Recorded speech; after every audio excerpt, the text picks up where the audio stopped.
자, 첫 번째 거 수능으로 이거 첫 번째 거 예술적 지지체에 대한 이야기입니다.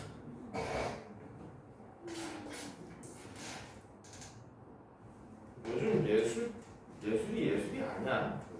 정 아직도 그냥 철학에 가까운 거는 이제 예술이라고 보기 힘들어요. 옛날에는 예술하면 무슨 그림만 가지고 얘기했었는데 딱히 그렇지도 않고요. 자, 그러면 우리는 아리스토텔레스부터 가봅시다. 예술가는 예술 작품을 통해 우리에게 무엇을 전달하려는 것일까? 철학자 아리스토텔레스는 예술 작품을 현실을 모방하여 제작한 사물로 규정하고, 예술가는 예술 작품을 통해 우리에게 현실 세계에 대한 깨달음이나 교훈을 준다. 뭐 이렇게 얘기가 됐네요. 내신이니까 좀 꼼꼼하게 볼게요. 아리스토텔레스가 주장하는 예술이 무엇인지 한번 봅시다. 현실 세계의 모방이고, 그를 통해서 예술가는 요거를 통해서 우리한테 깨달음을 준다라고 얘기를 했대. 그래서 그의 미술관은 그의 세계관과 밀접한 영향이 있다라고 해서 첫 번째 문제는 아리스토텔레스의 예술관에 대해서 설명을 해줬다.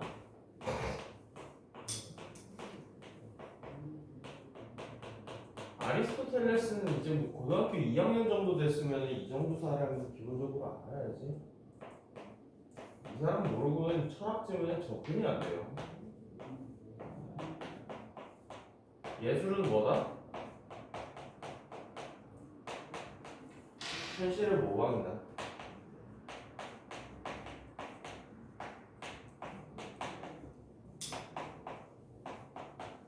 그래서 현실의 모방을 통해서 뭘 해준다? 깨달음을 전해준다. 현실의 모방을 통해서 깨달음을 전해주는 게 예술이래.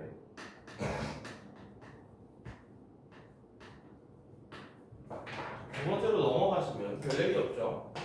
아리스토텔레스는 현실 세계의 모든 사물을 진료와 형상으로 구성된 하나의 실체로 보았는데, 옛날에 뭐 고대 그리스 철학하다 보면은 진료에 뭐 가치나 이념 같은 게 담겨가지고 그게 뭐 하나의 그걸 이루면 뭐 어쩌고 이런 거 많이 나왔죠. 그가 말하는 진료는 사물의 물질적인 재료고, 형상은 개념이나 가치, 본질을 의미한다. 그러면 형이상학적인 것들은 형상에 담겨 있고, 물질적인 가치는 재료에 담겨 있네. 두 번째, 넘어가서 그에 따르면 예술가는 자신이 이해한 사물의 형상, 그러니까 가치, 이념 이런 것들을 현실의 물리적인 재료에다가 담아가지고 예술 작품으로 재현을 해서, 감상자는 예술 작품을 감각적으로 경험하면서 눈으로 이 재료를 보면서 예술가가 담은 사물의 형상을 이해할 수 있게 되는 것이다. 즉 예술 작품이 현실 세계를 이해하는 매체가 되는 것이다. 이거는 앞에서 써져 있던 거랑 같은 얘기예요. 현실의 모방으로서 깨달음을 준다랑 같은 얘기잖아. 뭐 어떤 방식으로 예술 작품이 이루어져 있냐. 두 번째, 마찬가지 아리스토텔레스. 예술 작품 뭘로 이루어져 있죠? 재료와 형상으로 이루어져 있다. 재료는 뭐를 담고 있고? 물리적 속성. 형상에는 뭐가 담겨 있다고? 대답을 해. 가치, 이념, 뭐 관념. 야, 우리 다른 글자로 이거 뭐라고 부르냐? 추상이라고 불러도 되지? 이런 거를 담고 있대. 그래서 재료에다가 예술가가 생각하는 특정한 형상을 이렇게 쑤셔박아 놓으면 그게 예술 작품이 되는 거고, 그 예술 작품으로서 현실에 대한 깨달음을 준다라는 게 아리스토텔레스의 예술이네. 맞냐? 넘어가서 이러한 아리스토텔레스의 예술가는 18세기 비평가 실러에 의해서 이어지는데 실러는 당시의 정치적인 혼란과 폭력이 지속되던 현실의 환멸을 느끼고 족같음을 느꼈다는 거고요. 시민들의 뭐를 넣어줄 거야? 도덕성을 넣어주기 위해서 예술 작품을 선택해 왔대. 그는 예술가가 아름다움이라는 형상을 예술 작품의 진료에 담아서 표현을 하면 감상자는 미적 경험을 통해 뭐를 회복할 수 있다? 도덕성을 회복할 수 있네. 그럼 하나 한번 물어보자. 어차피 읽었으니까. 실러는 재료에 집중한 거야? 형상에 집중한 거야? 형상에 집중한 거지. 도덕성이라는 거 눈에 보이냐? 안 보이잖아. 그래서 시민들이 예술 작품을 경험하면서 뭘 느낄 수 있게 해준다고? 형상을 느껴가지고 요거를 시민들한테 다시 넣어주고 싶은 게 목적 아니었어? 그러면 실러에게 예술이라는 건 수단이냐 목적이냐? 수단이 되는 거지. 또한 감상자의 미적 경험을 극대화하기 위해서 예술 작품의 진료가 지닌 물리적인 성질이 드러나야 하지 않는다고 주장한대. 왜? 뭐가 더 중요하니까? 형상이 더 중요하니까 재료보다.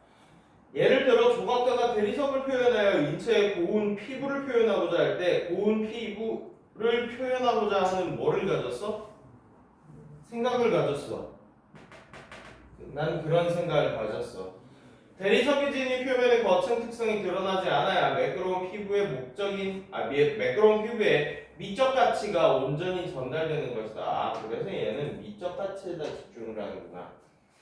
결국 예술의 목적이 달성되기 위해서는 예술 작품의 진료가 투명한 매체로 기능해야 하는 것이다. 이유가 뭐야?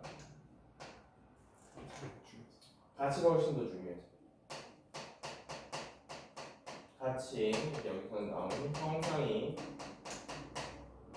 중요하기 때문에.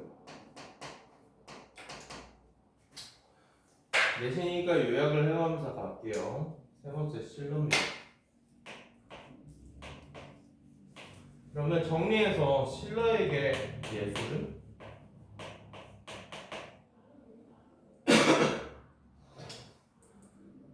예술은 뭐가 돼? 목적이야? 수단이야.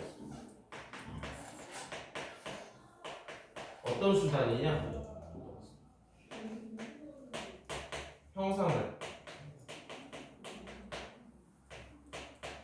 전달하기 위한 수단이네. 따라서 재료보다 뭐가 중요해? 형상이 중요해. 그래서 재료는 뭘로만 들어가야 돼? 투명하게 들어가야 돼. 투명한 매체.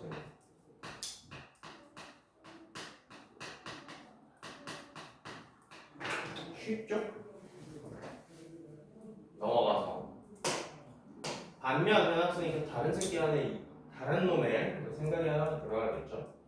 반면 20세기 미술 비평가 그린버그 씨는 예술 작품의 진료가 불투명한 매체로 기능해야 되는데 반대됐네? 얘는 뭐에 집중할 것 같다? 재료에 집중할 것 같다라는 얘기. 그에는 예술은 교육이나 정치적인 의도, 교육이나 정치적인 의도 이거 뭐라고 생각해도 되냐? 형상으로 생각해도 되고.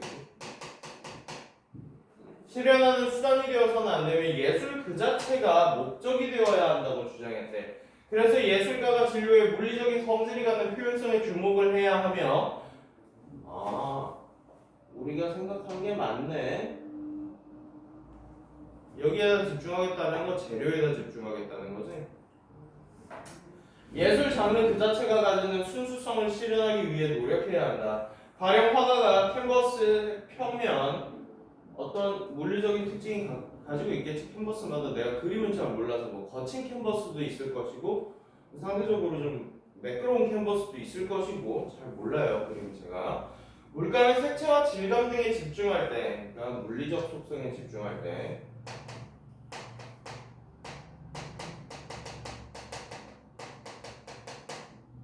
예술 장르만이 지닌 고유한 순수성을 실현할 수 있게 된다. 즉, 회화에서 사용된 재료는 장르를 규정하는 미적 매체가 된다라는 거. 그러면 마지막 네 번째 그린버그.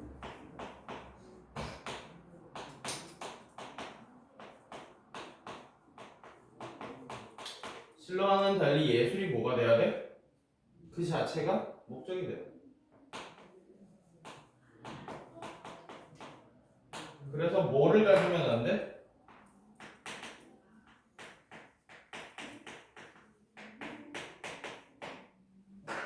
형상을 실현하는 수단으로서 작용해서는 안 돼. 그래서 어디에다 집중해? 재료보다 재료와 형상 중에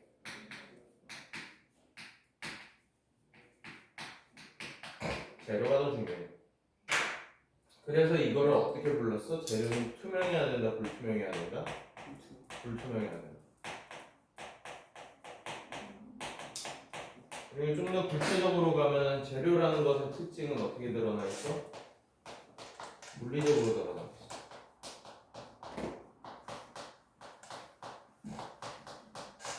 그래서 물리적인 특성에 집중할 때 그린버그는 예술의 진정한 목적이 실현된다 라고 얘기를 했네요. 그리고 뭘 가지면 안 된다고?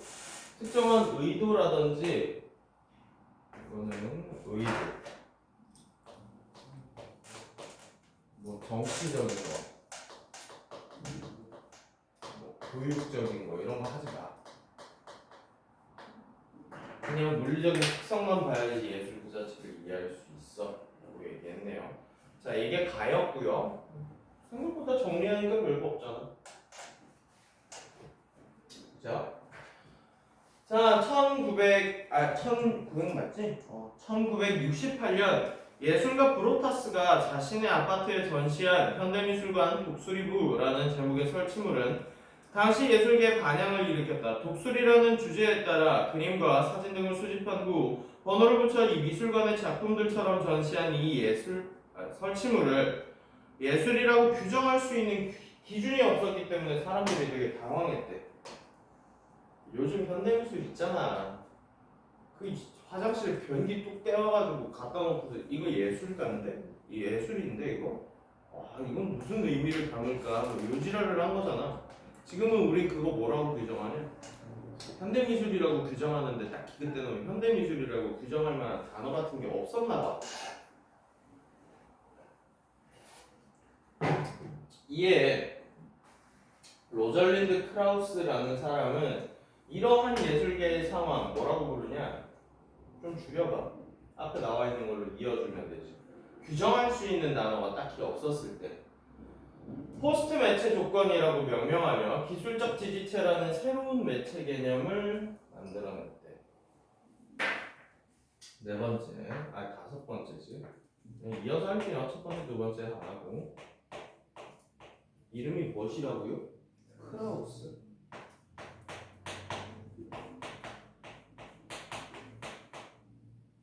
크라우스는 어떤 거 규정할 수 있는 기준이 없을 때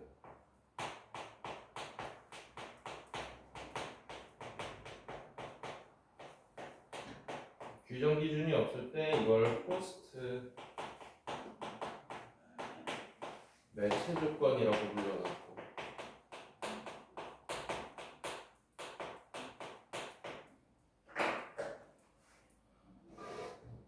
또 새로운 걸 만들어낼 때 또 뭐라는 단어를 만들어냈어?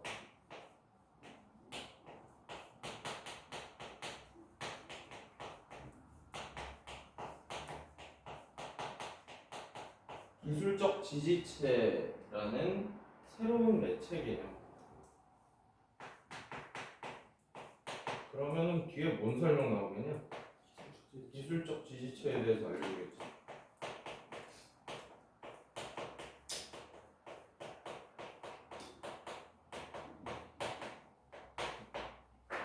대신이니까 이렇게 요약해가면서 하는 거예요. 자, 크라우스는 기술적 지지체라는 것을 설명하기 위해서 예술 작품을 구성하는 요소가 하나의 예술 장르를 규정하는 기준이 된다는 의미에서 기존 매체를 지지체라고 규정을 했다. 그리고 포스트 매체 조건 이전에는 예술 작품을 구성하는 물질적인 요소만을 지지체로 봤었다라고 돼 있네. 그러면 기술적 지지체가 무슨 뜻이래? 뭐라고 돼 있냐? 기술적 지지체. 구성 요소가 장르를 규정이라고 하면 되겠네. 지지체라는 단어일 때 여섯 번째니까 뭐 밑에 이어가지고 할게요.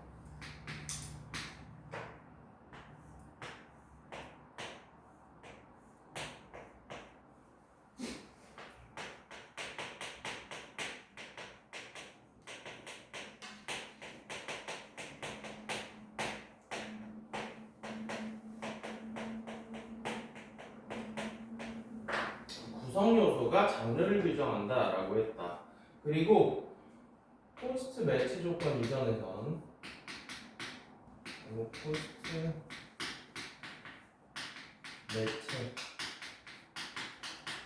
조건 이전에선 뭐만이 장르를 규정했었다? 물질적인 게 장르를 규정했었다.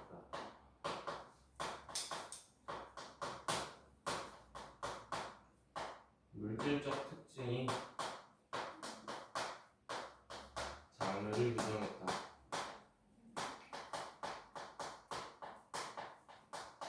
자, 그러면 이미 알 수 있어. 다음 얘기할 거. 포스트 매치 조건 이후에서는 물질적인 것 말고 다른 게 장르를 규정할 수도 있겠네. 그치? 이후에는 그렇게 되겠지? 넘어가서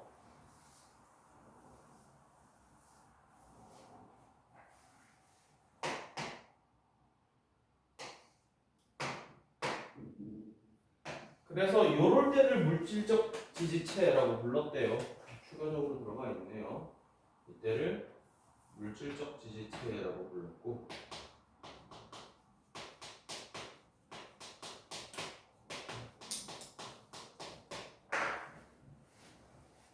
하지만 물질적 지지체는 하나의 예술 장르를 뭘로만 확인하게 되냐?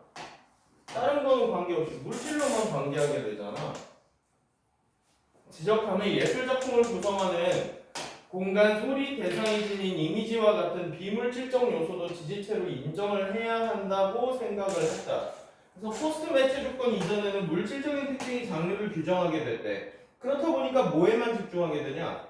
이 물질적인 특성에만 자꾸 집중을 하게 돼. 하지만 예술은 물질적인 특성으로만 규정할 수가 없지. 언제 느끼느냐? 거기서 나는 소리가 어떤 거냐? 어떤 이미지를 만들어주고 있느냐도 우리는 그걸 예술로 담아봐야 돼 라는 생각을 했다라는 거죠. 넘어가서 더 깊게 보시면 일곱 번째, 이렇게 지지체의 범위를 확장한 크라우스. 자, 그럼 지지체의 범위를 어떻게 확장했니? 어떻게 확장했어? 물질에다가 비물질도 확장한 거죠. 이게 새로 확장되는 거잖아. 비물질적 요소. 물질적 지지체뿐만 아니라 비물질적 지지체가 결합된 복합 구조를 가진 예술 작품을 뭐라고 규정했다? 기술적 지지체라고 규정했네. 또한 지지체를 사용하는 관습이나 기법을 규칙이라고 부르며, 그러니까 예를 들어 보자면 유화를 그릴 때는 특정한 맨날 자기들끼리 관습적으로 사용하는 방법들이 있겠지. 유화를 그릴 때는 이러한 캔버스에다가 사용하는 게 대체적인 방법이고, 아니면 수채화를 그릴 때는 요런 종이에다가 쓰는 게 대체적인 방법이고, 이렇게 표현하는 어느 정도의 규정이 있을 거라고. 그런 것들을 규칙이라고 부르면서 기술적 지지체에 나타나는 지지체들의 규칙 겹침이야말로 포스트 매치 조건의 진정한 예술 작품이라고 주장했다. 그럼 특정한 관습이 이렇게 겹쳐서 있을 때 이 교집합을 뭐라고 불러놨다고?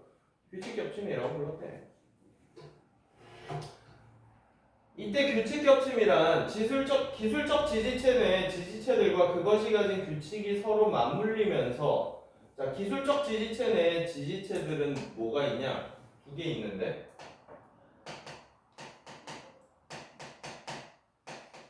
물질적 지지체도 있고 비물질적 지지체도 있고.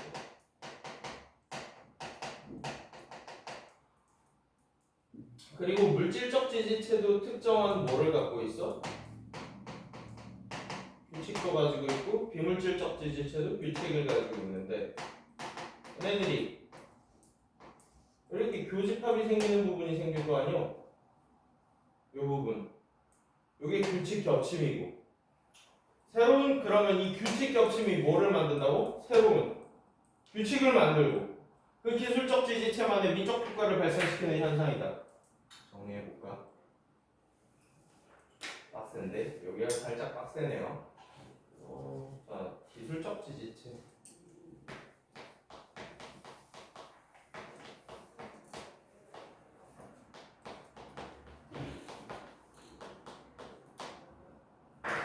기술적 지지체는 뭐래?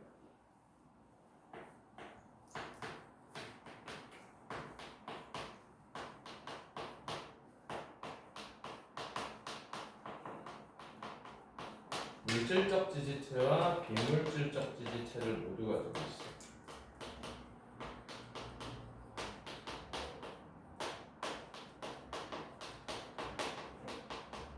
그리고 얘네들은 특정한 뭐를 가질 거야? 다? 규칙을 가지겠지. 얘도 규칙을 가질 거라고. 맞냐?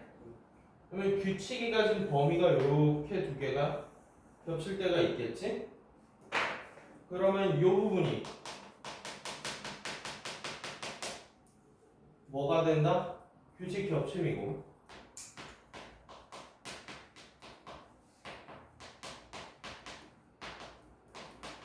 이 규칙 겹침이야말로 진정한 예술 작품이에요. 이게 진정한 예술이에요. 예술가 새끼들 뭔 소개하는지 지들끼리만 알아듣는 얘기하고 요게 맞물리면서 새로운 규칙이 되고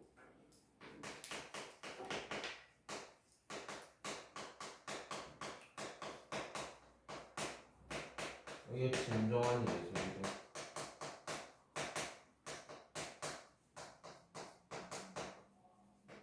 요렇게 그리고 요 진정한 새로운 규칙, 진정한 예술 작품만이 뭐를 규정해 줄 수 있다고? 얘를 규정해 줄 수 있는 거네? 그치? 이게 되는 거 맞냐? 이거 이따가 뒤에 그 목탄 그림 문제 나오면 그거 보면 이해가 좀 잘 돼. 짬뽕이 진정한 예술가. 맞아. 짬뽕이야. 하지만 얘가 얘기하는 짬뽕은 고기 짬뽕인지 굴 짬뽕인지 그런 거랑 다르다고. 그 짬뽕을 담는 그릇과 그 짬뽕이 나오는 그 식당 안의 분위기와 공간과 짬뽕이 어우러져 있면서 새로운 규칙을 형성할 때 그 짬뽕이라는 파는 중국집이라는 새로운 기술적 지지체가 된다고. 모르겠어. 미술하는 새끼들이 다 그렇지 뭐. 됐죠? 그래서 그는 이러한 기술적 지지체를 창안하기 위해서 예술가가 기술적 지지체에 새로운 규칙을 발견하고 확립해야만 한다고 주장한다. 그러면 예술가는 뭐를 만들어내야 된다는 얘기냐? 자기만의 기술적 지지체를 만들어내야 되는데 이 기술적 지지체는 결국에 따지자면 규칙 겹침인 거고 이 규칙 겹침이 새로운 예술 장르를 창시하게 되는 것이라고 얘기하는 거잖아. 사실 정리 달라.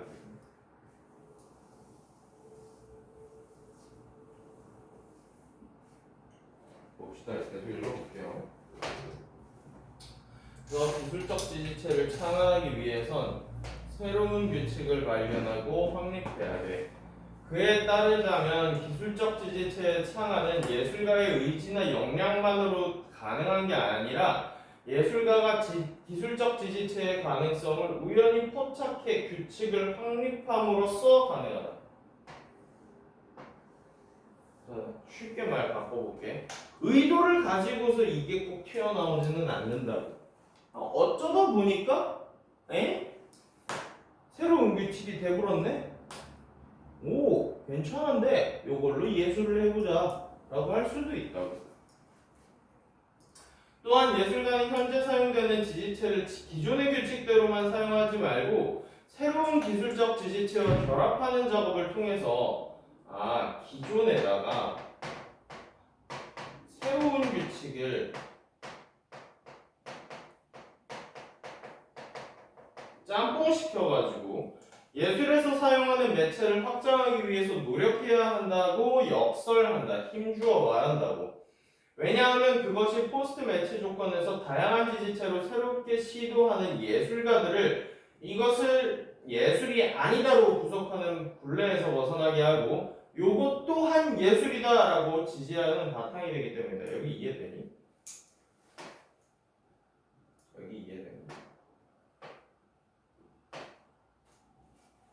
그러니까 예술가는 뭐 해야 된다는 거야? 항상 새로운 시도를 해줘야 돼. 왜 새로운 시도를 해줘야 돼? 예전에 했던 규칙들만 답습하게 되다 보면 그대로 하게 되다 보면 이렇게 생긴 것만 예술이야 라고 부르게 되잖아. 예전에 하던 것만 계속하면. 그런데 새로운 시도라는 걸 예술가가 계속하게 되다 보면 저런 것도 예술이지 라고 얘기할 수 있는 토대를 마련해 주기 때문에 새로운 시도를 계속 해줘야 된다라고 얘기를 하는 거죠. 그것이 바로 현대미술. This is not pipe라고요. 됐어요?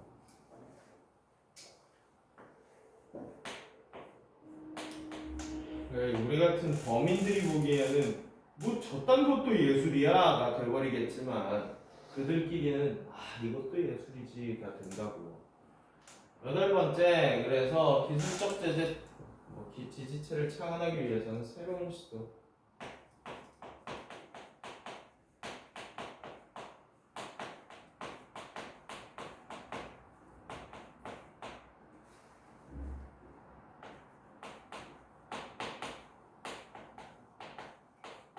창안하기 위해서는 계속 기존의 규칙에서 벗어난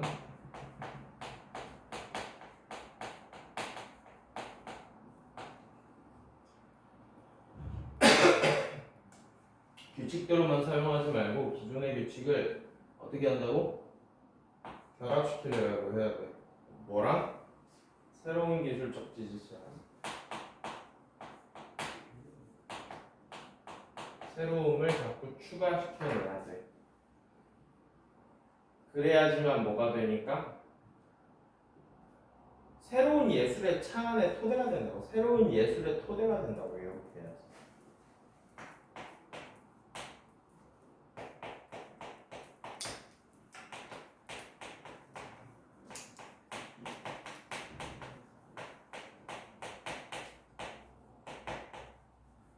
자, 이렇게까지 정리하시면 대충 되겠죠? 문제 한번 같이 풀어봅시다. 16번.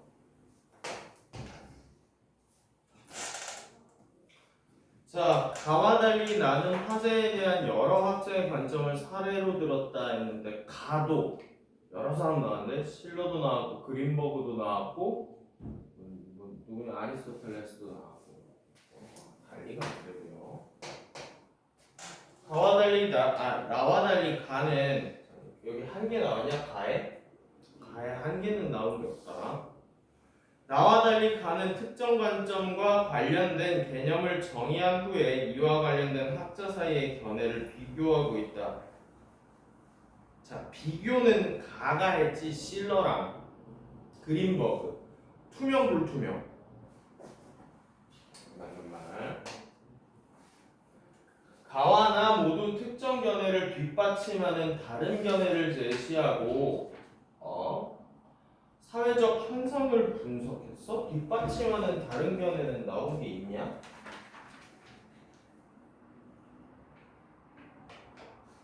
가와 나 모두 화제에 대한 나에는 상반된 관점이 있나요?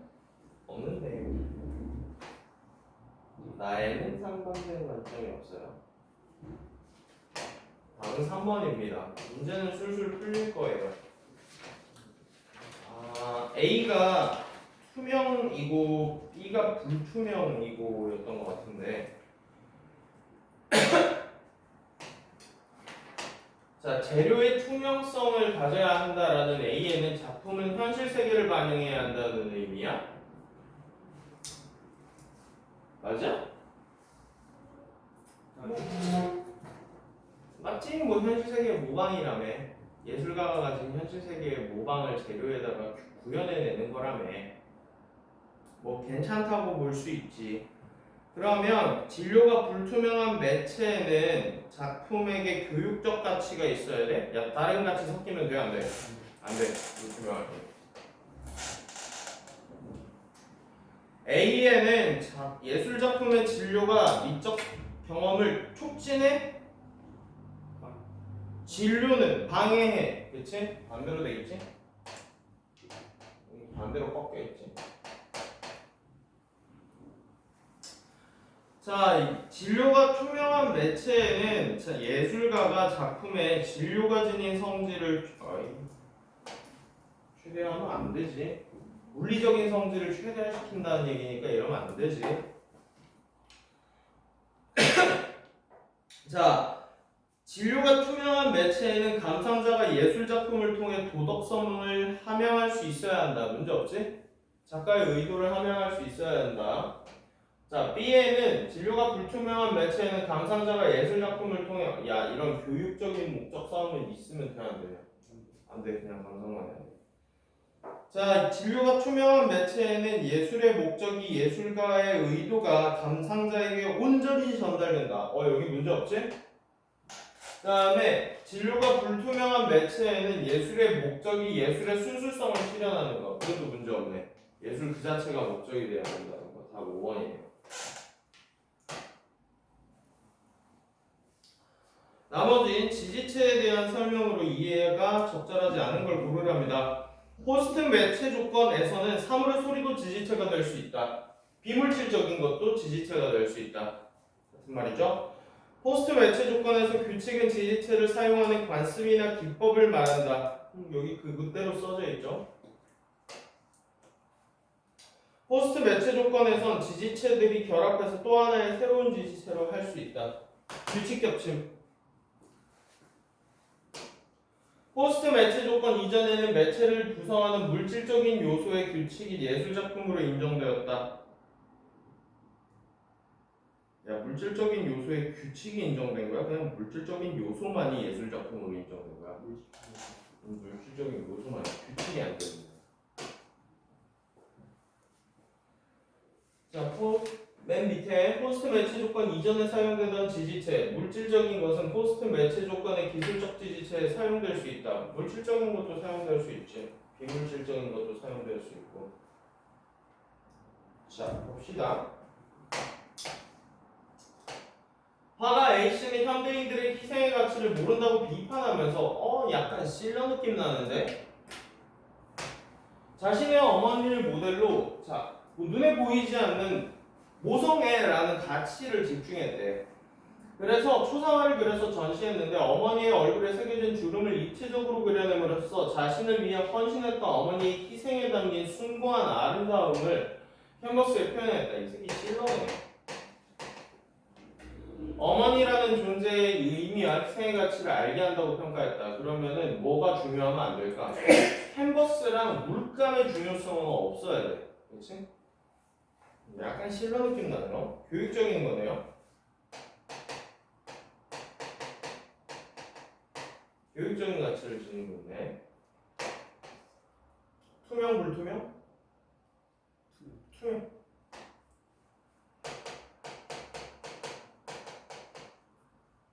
예술가 B는 쳇바퀴 형태를 본떠서 캔버스 위에 목탄으로 일단 원을 그린 후에 불규칙한 형태로 거기다가 계속 덧칠해서 작품 B를 그려냈대.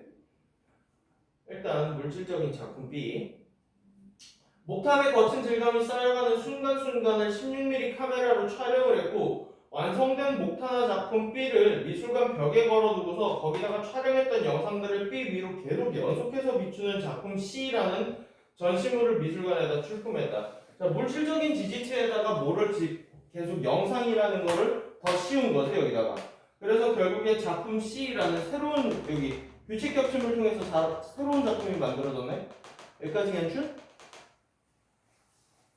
평론가들은 작품 B를 보고 이것이야말로 목탄의 질감이 살아있는 진정한 목탄화이다. 작품 B는 물질적인 거, 기존의 규칙이네. 작품 B는 라고 했다. 그리고 작품 B와 영상을 결합하면 작품 C는 현대인의 생사와 고통이 뭐 드러난다? 모르겠어 이거는. 어떻게 드러나는지. 그렇다고 했대. 보기를 이해하는 용어로 적절하지 않은 것. 자료 1의 캔버스는 실러를 투명한 매체로, 크라우스는 물질적인 지지체로 보겠군. 문제 없죠? 캔버스. 자료 1의 캔버스와 물감을 아리스토텔레스와 실로 모두 작품의 진료로 보겠군. 그치? 자료 1의 어머니에 담긴 숭고한 아름다움을 아리스토텔레스, 실러 모두 형상으로 보겠군. 비물질적인 거, 그러니까 가치, 관념 이런 거. 목탄을 그린버스는 미적 매체로, 크라우스는 물질적 지지체로 보겠군. 그린버그는 미적 매체로 보았나? 하면 이거 확인해 봐야 될 것 같네요. 읽어드릴게요.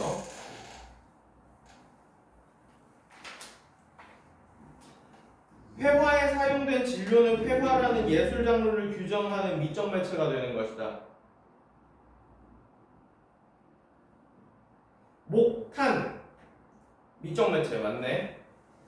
물질적인 것만이 괜찮니? 여기까지 된 거야? 크라우스는 물질적인 지지체로 보겠고, 이건 뭐 당연한 거 목탄이니까. 맨 밑에 작품 2의 캔버스를 그린버그는 불투명한 매체로,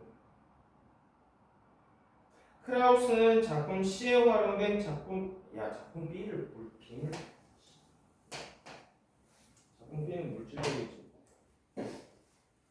뭐가 비물질적인 거예요? C.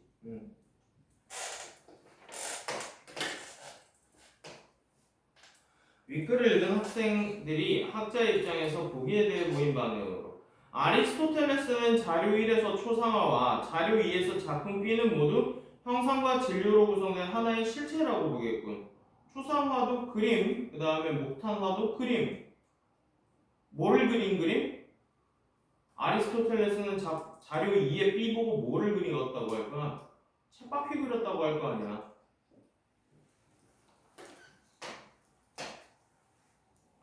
실러는 자료 2의 BC보다 자료 1의 A씨가 감상자에게 자신의 의도를 더 잘 전달했다고 보겠군. 실러는 뭐를 중요시하는 사람? 가치를 중요시하는 사람. 그러니까 야 B는 무슨 가치가 있냐? 실러 입장에 생각해봐. 아무 가치가 없는데? 무가치한데? 그린버그는 자료 2의 작품 B와 달리 자료 1의 추상화는 그 자체가 목적이 되었어? 추상화는 뭐가 목적인데? 어머니의 아름다움과 숭고함이 목적이라고 그랬잖아. 그러면은 그린버그는 그딴 식으로 하지 말라라고 했었겠지. 한 번이네. 크라우스는 자료 1의 추상화와 달리 자료 2의 작품 B는 물질적인 요소가 하나의 예술 장르를 규정하는 기준이 됐다고 보겠군. 자, 물질적인 지지체 됐냐? 목탄화는 물질적인 지지체다. 됐지? 크라우스는 자료 1의 추상화와 달리 작품 C는 기술적인 지지체로 규칙 겹칩니다. 문제 없지? 그 다음에 기억부터 미음인데, 야 미음이 답이거든? 미음 한번 볼래? 주목이야. 이게 곁에서 보기만 하면겠냐? 이걸 빙빙을 하면. 여기까지가 첫 번째 고2 10월 모의고사 첫 번째 예술이었습니다.